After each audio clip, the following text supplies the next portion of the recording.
మన సాక్ష్యం ఎట్లా, మన పరిచర్య ఏ విధంగా? క్రీస్తు ప్రభు ఏమన్నాడు?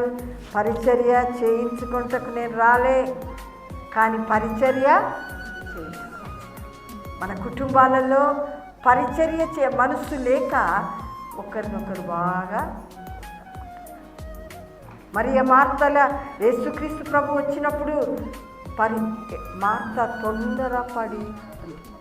తొందరపడి ఏం ప్రభువా, నా చెల్లె పని చేయకుండా కూర్చుంటే నీకేం చింత లేదా అన్నాడు.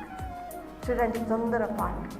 ఎందుకంటే పరిచర్యను చేసే విధానంలో పరిచర్య చేయుట వలన దేవుడు మనలను గొప్పగా ఆశీర్వదిస్తాడు. సంఘంలో పరిచర్య, కుటుంబంలో పరిచర్య. తల్లులారా, మీరు స్త్రీలారా, మన కుటుంబంలో మన పరిచర్య ఏ విధంగా ఉంది?